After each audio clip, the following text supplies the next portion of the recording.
जी हाँ साथियों, आइए आज के आउटसोर्सिंग कच्चे क्रम से जुड़ी कुछ खबरों को जल्दी से जान लेते हैं कहाँ से क्या खबर आई है। तो सबसे पहले दोस्तों खबर की शुरुआत कर लेते हैं आज यहाँ पर पंचकुला पिंजौर से।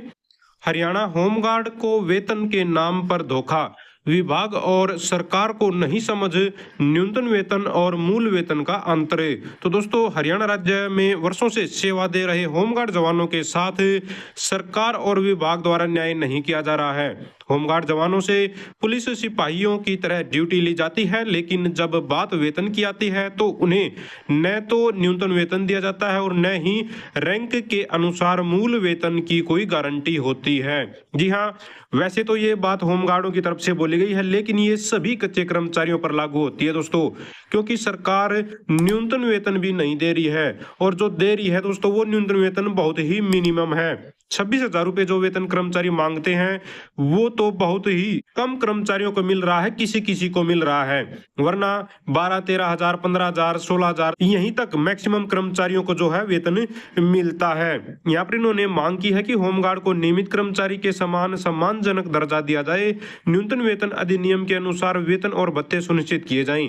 300 रुपए माह की जो कटौती की जाती है होमगार्डों के वेतन से, उसको स्पष्ट किया जाए भाई इसको क्यों काटा जा रहा है और इसके क्या लाभ मिलेंगे। तो कर्मचारी दोस्तों यहाँ पर होमगार्ड दोस्तों इकट्ठा हुए थे और अपनी मांगों को यहाँ पर उठाया है कि भाई जो जोखिम भरा काम करते हैं वो पुलिस विभाग में जो एक सिपाही होता है नॉर्मल, उसकी तरह ही ये काम करते हैं, बावजूद उसके इनको दोस्तों किसी प्रकार की कोई सुविधा नहीं दी जा रही है। यहाँ पर इन्होंने बताया है कि अस्थायी कर्मचारी माना जाता है, परंतु जब सेवा समाप्त होती है तो न तो पेंशन दी जाती है, न ग्रेजुएटी दी जाती है, न ही भविष्य निधि, न ही किसी अन्य प्रकार की सामाजिक सुरक्षा लाभ इनको दिया जाता है। तो आप लोग समझ सकते हैं इनके दर्द को। भाई पूरी जिंदगी आप लोग काम कीजिए, अपनी मेहनत कीजिए, अपना सारा समय दीजिए और अंत में खाली जेब घर बैठ जाइए। इसके बाद साथियों यहाँ पर शीर्षक से ले लेते हैं, हरियाणा कौशल रोजगार अध्यापक एसोसिएशन ने मीटिंग कर विचार विमर्श किया है। तो दोस्तों यहाँ पर जिला स्तरीय मीटिंग हुई है हरियाणा कौशल अध्यापक एसोसिएशन की सिरसा में,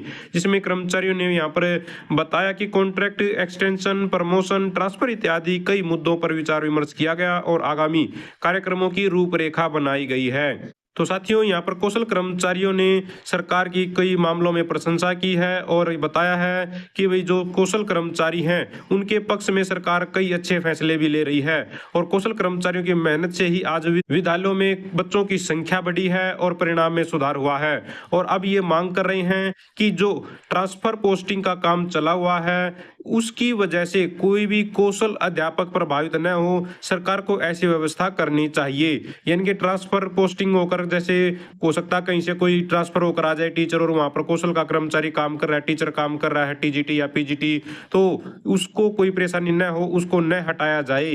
तो कुल मिलाकर यहाँ पर ये बात है। लेकिन आप लोगों को ये भी पता होगा साथियों कि अभी जो टीचरों का, जो कौशल टीचरों का साथियों कार्यकाल 1 साल के लिए बढ़ाया गया था, उसको वित्त विभाग की आपत्ति के बाद 6 महीने का कर दिया गया था। 6 महीने का भी क्या बोले उसको।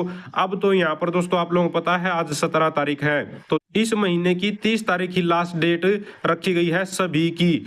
तो सभी कर्मचारी दोस्तों परेशान हैं, टेंशन में है कि पता नहीं आगे क्या रहेगा क्या नहीं। अब छुट्टियां खत्म होने जा रही हैं, खासकर अध्यापकों की, इनके पास तो कोई अपडेट वैसे भी नहीं होगी। इसके बाद साथियों आगे देख लेते हैं यमुनानगर से, हरियाणा ग्रामीण चौकीदार सभा का जिला स्तरीय सम्मेलन।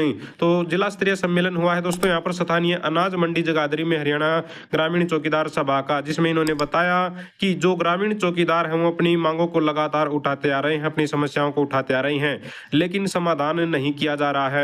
तो ग्रामीण चौकीदारों ने यहाँ पर मजबूती से अपनी बात उठाने के लिए 24-25 जून को 11वां 2 दिवसीय राज्य स्तरीय सम्मेलन करनाल में रख दिया है और 9 जुलाई को राष्ट्रव्यापी हड़ताल में ये बढ़ चढ़कर भाग लेंगे, इसका भी इन्होंने ऐलान कर दिया है। तो ग्रामीण चौकीदारों ने यहाँ पर पक्का कर्मचारी का दर्जा दिए जाने और 26,000 रुपए न्यूनतम वेतन दिए जाने, 4 लेबर कोड रद्द करके हर महीने की 7 तारीख तक कर्मचारी की वेतन देने, ESI स्वास्थ्य लाभ से चौकीदारों को जोड़ा जाए और सेवानिवृत्ति पर चौकीदारों को 2 लाख रुपए तुरंत भुगतान किए जाएं। चौकीदार की अचानक मृत्यु पर 10 लाख रुपए परिवार को सहायता राशि दी जाए, इसकी ये मांग कर रहे हैं। तो यमुनानगर में दोस्तों ग्रामीण चौकीदारों ने अपनी आवाज उठाई है।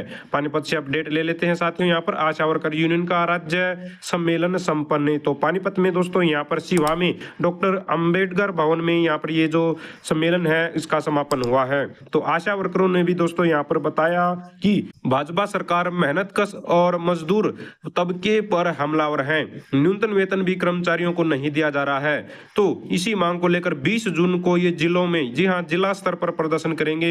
आशा वर्कर इन्होंने यहाँ पर इस बात का ऐलान कर दिया है। तो मेहनतकश आबादी जो 80% के करीब आबादी है, उसके पास न तो स्थायी रोजगार है और न ही सम्मानजनक वेतन है। यहाँ पर कर्मचारियों ने ये बात बोली है। और यहाँ पर हिसार से अपडेट ले लेते हैं साथियों। चतुर्थ श्रेणी कर्मचारियों की मांगों को पूरा करे सरकार। जी हाँ, सर्व कर्मचारी संघ से संबंधित हरियाणा राज्य चतुर्थ श्रेणी सरकारी कर्मचारी यूनियन की महत्वपूर्ण बैठक दोस्तों हुई है, जिसमें इन्होंने यहाँ पर बताया कि कौशल रोजगार निगम को भंग किया जाए, 2 साल का कार्यकाल पूरा कर चुके सभी कच्चे कर्मचारियों को पक्का किया जाए, सभी विभागों में रिक्त पदों पर स्थायी भर्ती की जाए, सभी कच्चे कर्मचारियों को हर महीने की 7 तारीख से पहले वेतन दिया जाए, किसी भी कर्मचारी से दोहरी ड्यूटी न लिया जाए।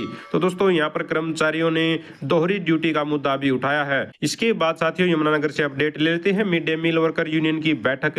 तो दोस्तों मिड डे मील कर्मचारियों की यहाँ पर बैठक हुई है, जिसमें इन्होंने यहाँ पर बताया कि 18 जून को स्वास्थ्य ठेका कर्मचारियों के आंदोलन को दोस्तों ये समर्थन दे रहे हैं। इसके साथ ही 20 जून को न्यूनतम वेतन 26,000 रुपए को लेकर डीसी के माध्यम से सरकार के नाम ज्ञापन भी ये सौंपने जा रहे हैं। इसके साथ ही 9 जुलाई को ट्रेड यूनियनों के आह्वान पर राष्ट्रीय हड़ताल में भी ये बढ़ चढ़कर भाग लेंगी। तो दोस्तों मिड डे मील कर्मचारी भी अपना जो कंधे से कंधा मिलाकर चले हुए हैं सभी कर्मचारी संगठनों के साथ अपनी मांगों को लेकर। और बरवाला में साथियों सीटू के सभी संगठन 9 जुलाई को उपायुक्त कार्यालय पर करेंगे विशाल प्रदर्शन। तो दोस्तों 9 जुलाई की जो राष्ट्रव्यापी हड़ताल है उसकी तैयारियां करते हुए कर्मचारी नजर आए। और दूसरी तरफ फरीदाबाद में भी 9 जुलाई को जो राष्ट्रव्यापी हड़ताल है उसकी तैयारियों में कर्मचारी लगे हुए दिखाई दिए हैं। तो दोस्तों ये थी सारी की सारी आज की आउटसोर्सिंग कच्चे कर्मचारी जुड़ी खबरें। अगर आप भी चाहते हैं हरियाणा में एजुकेशन से रिलेटेड कच्चे कर्मचारी जुड़ी खबरें समय पर पाना तो चैनल को जरूर सब्सक्राइब करें, वीडियो को लाइक करें, दोस्तों साथ शेयर करें। Thank you very much.